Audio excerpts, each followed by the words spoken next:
all the creative work builds on something that has already come before. Nothing is completely original. We all are influenced on one level from each other. What is originality? It is nothing but undetected plagiarism. You'll ever study is stuff you can steal from. Yo guys, namaskaram. So, Debukidastak is a platform where we talk on mental health and a lot of other sensitive issues, right? So basically, the entire aim of this channel is to build a community around sensitive issues and make people feel comfortable about themselves. So basically, if you're new here, consider subscribing. Our mission is to empower you with ideas to live smartly and joyfully. The world is full of suffering, but let us increase our competence to deal with things joyfully. And just a tip, so all these are basically conversations, so I might suggest that you should watch these conversations at 1.5x. You can increase the playback speed through the button in the settings. Cheers and enjoy watching. Yo guys नमस्कारम. So आज हम एक book के बारे में बात करेंगे, steal like an artist.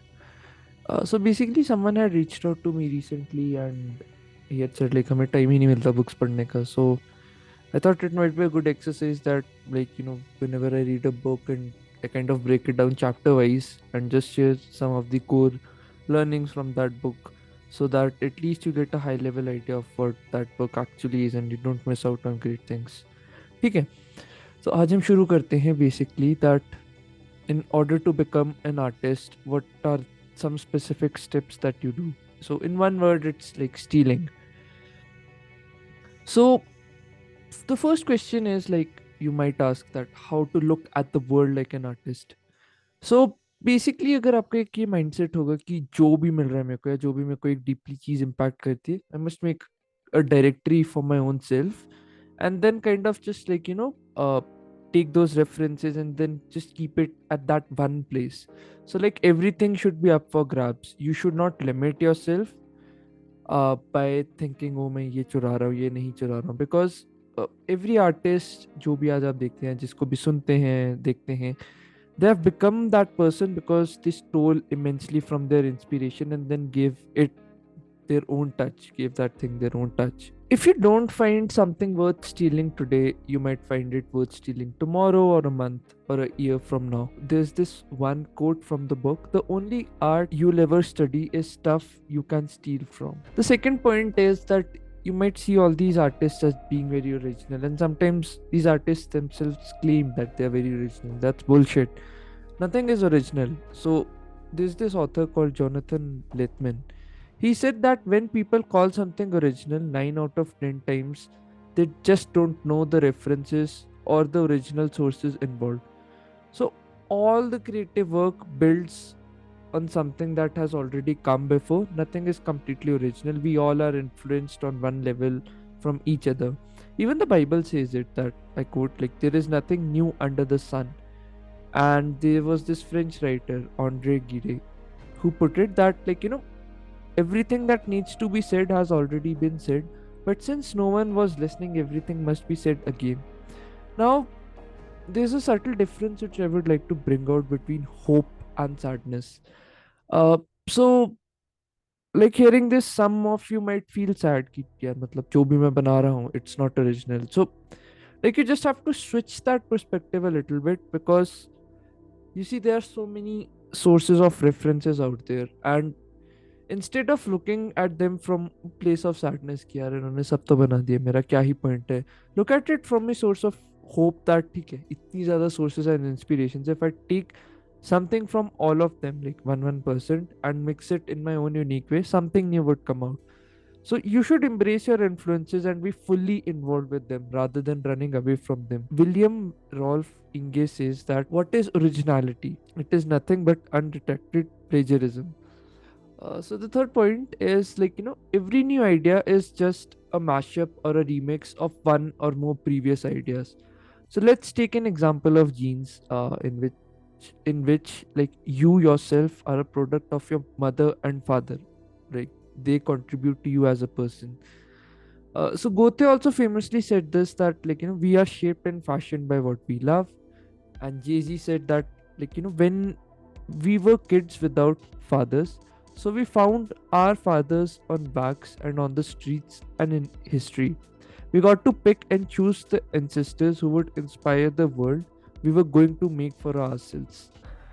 The fourth point, now there's a subtle difference I want to bring, that of course, like, this is, I'm encouraging stealing here in one way, but you must understand the difference between a hoarder and artist. So your job is to collect good ideas. The more good ideas you collect, the more you can choose from who to be influenced by. Now, a hoarder is a person who just, like, takes everything and, like, mercilessly collects everything. But you should not become such a person. You should become an artist who just steals collectively of things that he finds it good from. uh and, like, of course, give due credit to that person if you want to have a reputable name, because usually when we steal, we want to rip it off as our own, but that should not be the case. So I would like to say, like, don't be like a person जो बस चीजें collect करता है for the sake of it without even using it.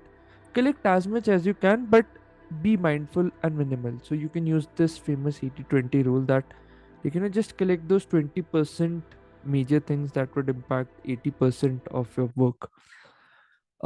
So just like two more points here specifically, like, instead of choosing 10 different inspirations and just going after them, like, start from one place instead.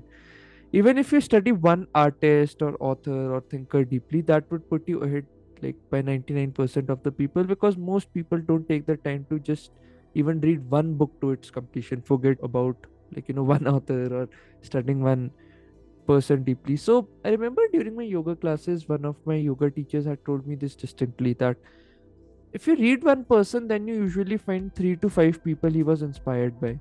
Then, if you vibe with them, study them deeply.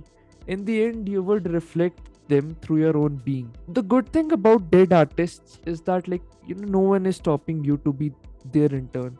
You can learn whatever you want from them, even living people for that matter, because they also stop producing art after a time once they leave their legacy. Then they kind of chill out in their life and then just, like, go for other pursuits in life once they have fulfilled their objective of art.